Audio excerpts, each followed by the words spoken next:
Well, we're back. New day today. The other day, on that last bit of the video you would have seen, I had to pack up and go home. This shed's open here, and the wind was coming straight in. I was soaked through. The boat was absolutely soaked. Obviously, we've got that big storm at the moment in the UK. I'm in the middle of it. We've got more bad weather coming Friday. So I thought I'd get down here, check the boat. It has dried out. I've cleaned all the crap up from the other day. The plan is now, get this prepped, get it ready to start rebuilding it all. So I'm going to hit this with a sander, maybe a flat disc, get it all back to bare fiberglass, ready to carry on with the work. I'm going to be coming along the side, tabbing in, they recommend around 4 inches. I'm probably going to be tabbing in about a foot. I don't know, maybe even up to here, which is probably 1.5 feet. The only reason why I'm having a 90 horsepower on this, I'm not sure what the Pilot 520 is rated to, but I want this really strong. I want it tabbed in a lot. All at the back here is being glassed, all over it and down's being glassed. Into the floor, I'm going to be going up quite far. Well, the same as the sides, it'll probably be tabbed in about a foot. I really want to tie it in well to the boat. So that's it today, basically. I'm going to get all this flap disc, get it back to bare fiberglass, and we're going to go from there. This area is shallower, as you can see. It's recessed, and so's this section here. So I'm going to clean it all out. The plan will be fiberglass inside there, fiberglass this, then I'll be sticking plywood in and getting it level with this right here. Once that plywood is in there, it's going to be marine ply, not just normal plywood. Once that ply is in, I'm glassing over it again, over from the top to the bottom. I'll also be tabbing it in around 1.5 feet, and then there'll be another layer of ply. Depending on the thickness after that, I may go with another layer. So you're probably going to be looking between, well, what's 218s, 36 mil. You could be looking maybe 40 mil thick transom, glassed in between all of it. I'm going to be using structural bonding paste in between every single layer. A bit like doing tiles in your kitchen. You get that castle shaped thing and you wipe it in the back of the tile and cover the whole thing. Then you put it on, give it a bit of a movement, squidge it about to get rid of any air voids. There was a couple of air voids in this transom and I could see the effect of it. We did have one right here, and it's exactly the same this side as well. One right there. You may be able to see that area, hopefully on the camera. That was full of water. It's only a little void, probably 1 to 2 mil thick, and probably about 3 inches long. As soon as I cut in with a multi-tool, water poured out. It was the same here, behind the well. There was a big void there. It was absolutely full of water. So if you leave a void anywhere with an air pocket, 1, it's not as strong, and 2, it is going to fill up with water. How it gets in there, don't ask me. It's like sand when you get to the beach. It gets everywhere, doesn't it? So, right, I'm going to crack on with this. There's not a lot to see, we're doing this really. Just get it back, nice and clean, ready to start laying up.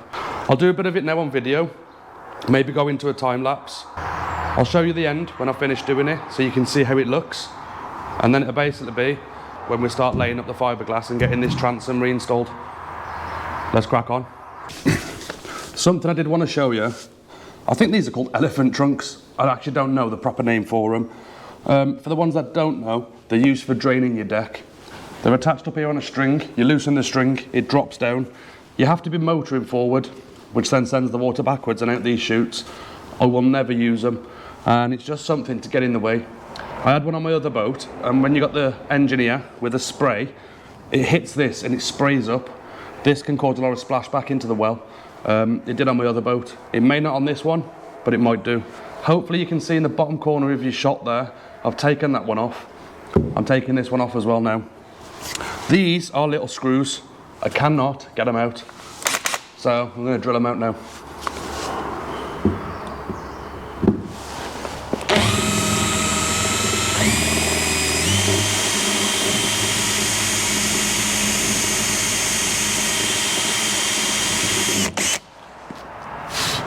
You can drill right through with this, but as I was drilling that, you see it open up here, it drops.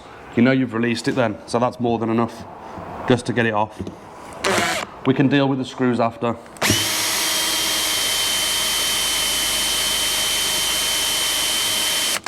I don't know if you've seen that movement there then.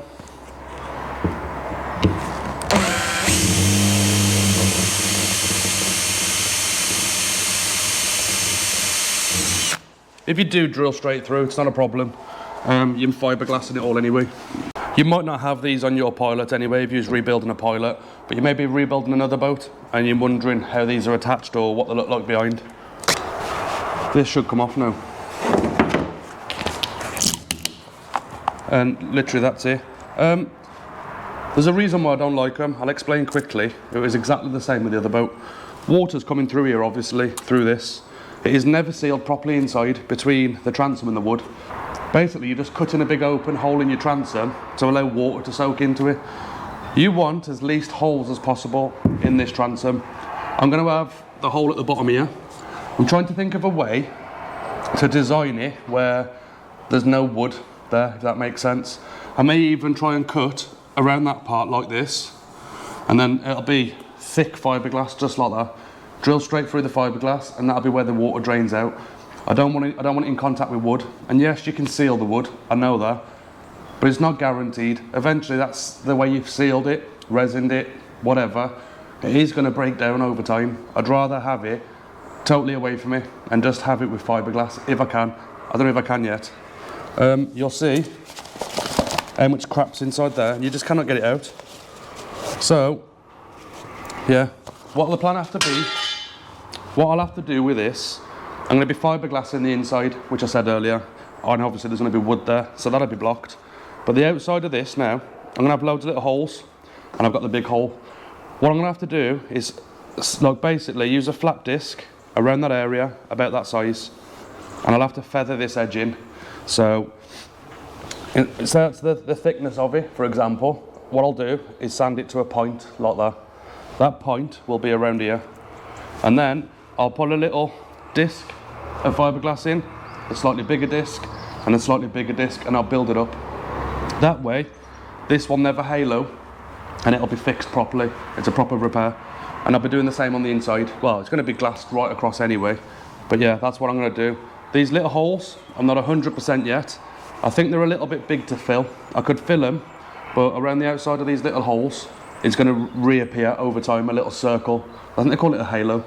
So I may have to do the same with these. They're a lot smaller areas, but I'll have to sand around them all, feather it in, and then put layers of glass in them all. There's a ridiculous amount of holes in this transom. I'm shocked it wasn't like seriously rotten.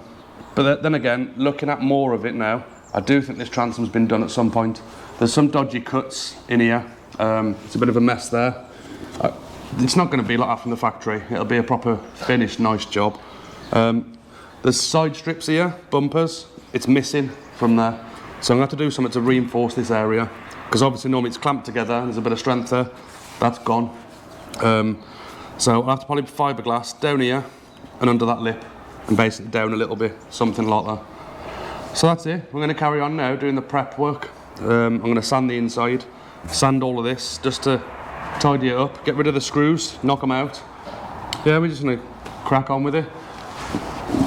Well, we're on the inside now. As you can see, using a grinder with a flat disc. This is an 80 grit. Not sure what grits they come in. I know there's a 40. There might be lighter ones. Plan is now, hit all of this area up to these sides and give this a quick going over. Not too much because it's the hull, obviously. There's a few old bits of tab in here. I'll be getting rid of those. There's some down here. You can see it here and here. I want a fiberglass back to here, really. I'll see as I'm doing it. There's some old, like, cement or whatever they've used. Maybe car filler. I don't know what the hell it is. But I need to get all of that off around there, around the sides. I want to get down quite low here so I can get a good bonding to the hull with the transom and obviously some sort of structural bonding paste. So yeah, I'll hit it a little bit now on video and I'll probably merge it into a bit of a time lapse. This is going to take quite a while. When you grinding, flat disking, fiberglass, PPE and breathing equipment is essential. You can buy those white suits. The only reason why I haven't done it is cost. That's the God's honest truth. They're 12 quid each. I'd probably rip it in no time at all and then I'll have to get another one. I am going to be itching like crazy, probably for 2 or 3 days. You could shower 10 times and you still itch. It's just the crap part of the job. I am going to be wearing a mask. I'm going to be wearing gloves. I'll have my hood up, so I am trying to cover myself. But no matter what you do, you are going to itch unless you get these proper suits. And probably, even with a proper suit, you're still going to be itchy. This stuff is horrible to work with. But it's part of boats and it's part of the job, so let's get on with it.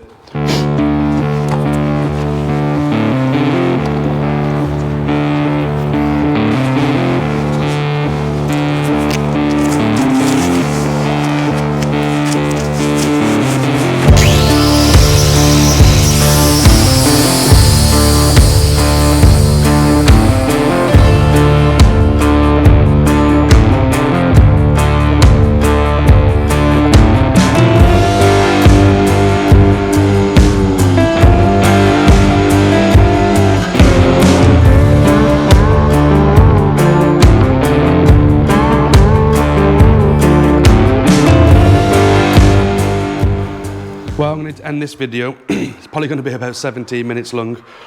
Wanted to show you quickly what I'm trying to achieve. That is ready to fiberglass. That is prepped and done. That section there is not. There's still a layer of wood. You can see the difference there.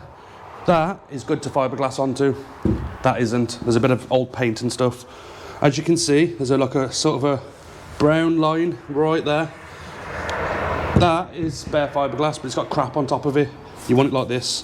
That is nice and clean. I've cleaned up this hedge here. That's absolutely perfect to go to. I've got to sort these corners out. What you don't want to do, you don't want to be blowing through this. This here now is super thin. I am going to be layering it up with glass, so it's not a problem. But you don't want to be going through it with a flap disc, not really. It's not ideal. Here, they've got some sort of bonding filler, so I'm getting rid of that at the same time. But what I'm doing here needs doing right through this whole boat. It's going to take a long time and it's a messy job. But I'm going to end the video here. Next time you see me, part 5, all of this will be prepped and hopefully we're going to be putting in the new layers of transom. Something I need to say, part 5 may be a little late doing this. I don't want to be rushing it, it's got to be done right. I also need to think of some sort of system to put inside the boat to put basically bearers or wood in to press against this. And I also need to have something to hold this side. I don't want to be putting force against this and pushing, look, with the new piece of plywood in, because it misshapes this. I may have to build some sort of jig around the back just to stop this flexing when I put pressure that way. The reason for the pressure, I'll explain more in the next video, but it's like doing tiles. This will be covered in a bonding paste. I've got to press the plywood on. So there's no air space behind it, no air pockets. It needs to be pressed on with some force and left for a day or two. But if I press this with some force, it might belly out and it'll just come back. Maybe, I don't know. So I may have to put some sort of thing around the side of the boat just to hold this straight. Anyway, you've seen enough time lapse. This video is definitely long enough, so I'm going to switch it off here. If you're enjoying the boat rebuilding series, please consider subscribing and also give this video a like. It does really help the channel out. I'd really appreciate it. Well, I'm going to get off and I'll see you in part 5. Thank you for watching.